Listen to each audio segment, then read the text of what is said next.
Assalamualaikum warahmatullahi wabarakatuh. Bagaimana kabar kalian semua? Anak-anakku kelas 6 yang hebat. Kita berjumpa kembali dengan PGRI Tulungagung dalam pembelajaran Cerdas Tangkas.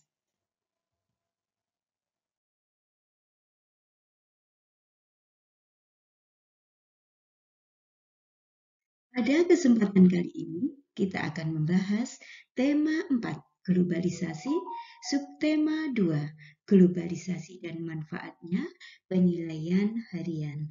Ayo disiapkan buku cerdas tangkasnya.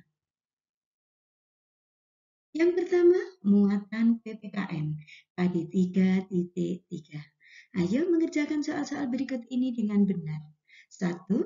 Mengembangkan sikap baik dalam keberagaman ekonomi, tujuannya adalah A. Memunculkan kesejahteraan pemerintah, B. Menciptakan keadilan bagi masyarakat, C. Menimbulkan perselisihan antar warga, dan D. Menciptakan kesenjangan sosial masyarakat. Jawaban yang betul adalah B. Menciptakan keadilan bagi masyarakat. 2. Penggunaan sumber daya alam harus memperhatikan berbagai dampak yang akan terjadi karena dapat menimbulkan kerusakan pada lingkungan. 3. Giat dan semangat dalam mengikuti kegiatan ekstrakurikuler untuk meningkatkan prestasi diri merupakan contoh kerja keras di lingkungan sekolah. 4. Potensi yang kita miliki harus kita kembangkan untuk titik-titik taraf hidup, untuk meningkatkan taraf hidup. 5. Jelaskan manfaat dari penggunaan produk buatan dalam negeri. Dengan menggunakan produk buatan dalam negeri, maka kita berarti meningkatkan kesejahteraan para pekerja lokal dan juga membantu mengurangi pengangguran dan meningkatkan pendapatan negara. Selanjutnya, muatan bahasa Indonesia, KD 3.2. Sebelum kalian menjawab pertanyaan, silahkan dibaca satu paragraf teks yang ada di buku kalian. Ayo kita baca bersama-sama. Pengangguran merupakan isu nasional bangsa Indonesia yang hingga kini masih dalam proses menemukan solusi yang lebih baik dan efektif. Seiring pergantian presiden, banyak solusi yang sudah dilakukan, seperti pengadaan pelatihan untuk masyarakat umur produktif dan mengadakan program usaha bagi daerah-daerah potensi. Namun, pengangguran tetap meningkat dari tahun ke tahun. Sekarang kita jawab soal nomor 6. Arti kata isu pada paragraf tersebut adalah A. Masalah yang dikedepankan untuk ditanggapi dan sebagainya. B. Penyelesaian, pemecahan, masalah dan sebagainya, dan jalan keluar. C. Dapat membawa hasil, berhasil guna. Dan D. Bersifat atau mampu menghasilkan dalam jumlah yang besar. Jawaban yang betul adalah A. Masalah yang dikedepankan untuk ditanggapi dan sebagainya. 7. Menerangkan proses-proses yang terjadi dalam pembentukan atau kegiatan yang terkait dengan fenomena alam, sosial, ilmu pengetahuan, budaya, dan lainnya adalah tujuan dari teks eksplanasi. 8. Dalam menulis surat kepada teman, biasanya memakai kata tidak baku. 9. Bagian penutup pada teks eksplanasi disebut juga dengan interpretasi atau simpulan. Apakah yang dimaksud dengan kata-kata baku? Kata baku adalah Kata yang digunakan sesuai dengan pedoman atau kaidah bahasa Indonesia yang telah ditentukan dalam KBBI, Kamus Besar Bahasa Indonesia. Muatan selanjutnya adalah muatan IPA KD 3.6. Ayo mengerjakan soal-soal berikut ini dengan benar. Soal nomor 11.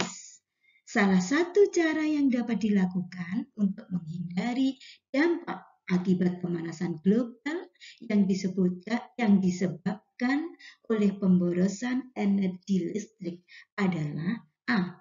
Menemukan sistem pembangkit listrik. B. Menata proses penyaluran energi listrik. C. Mengubah model rangkaian listrik.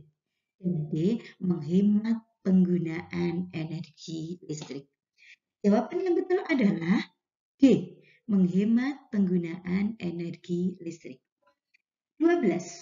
Matikan lampu saat meninggalkan ruangan kelas merupakan salah satu cara menghemat energi listrik di sekolah. 13.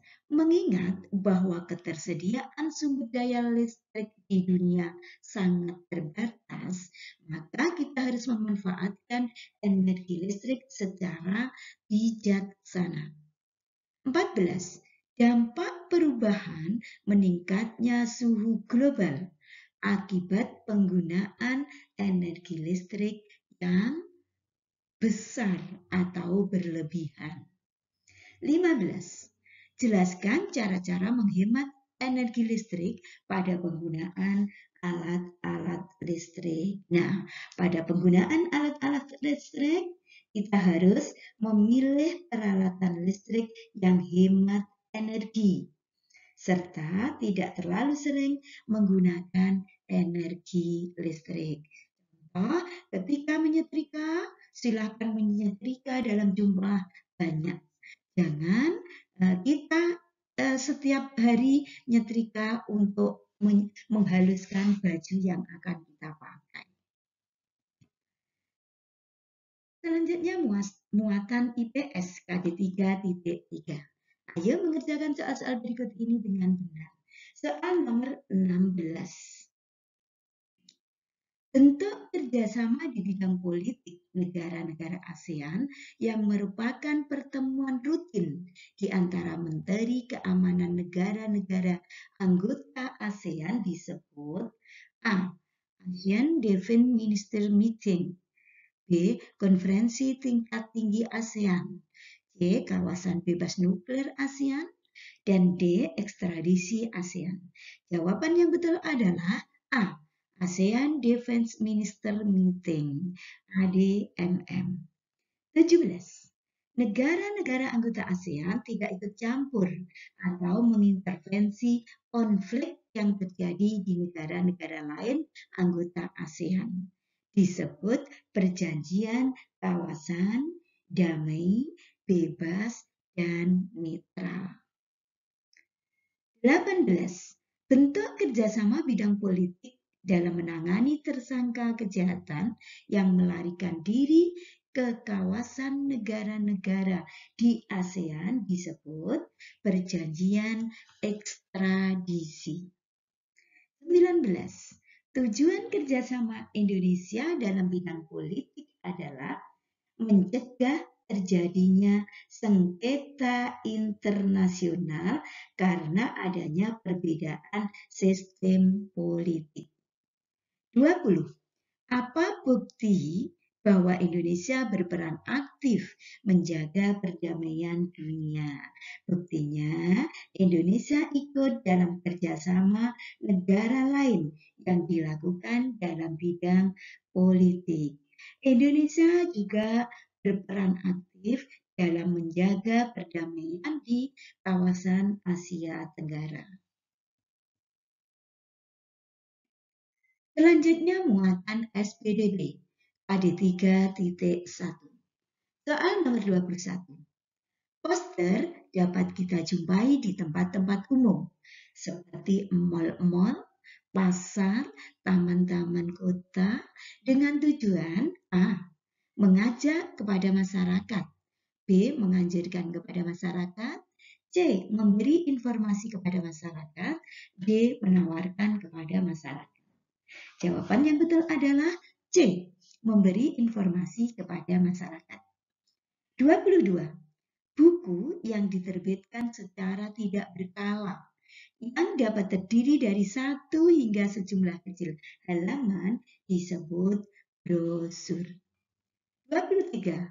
Hal utama yang harus kita lakukan sebelum membuat poster adalah menentukan tema atau tujuan. 24. Brosur yang berisi ajakan memakai masker untuk mencegah COVID-19 adalah salah satu contoh jenis brosur non-komersial. 25. Jelaskan apa fungsi brosur.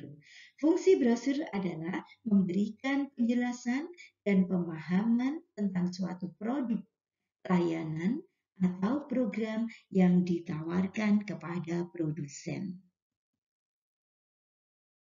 Nah, demikian tadi pembahasan tema 4, subtema 2, penilaian harian. Semoga bermanfaat.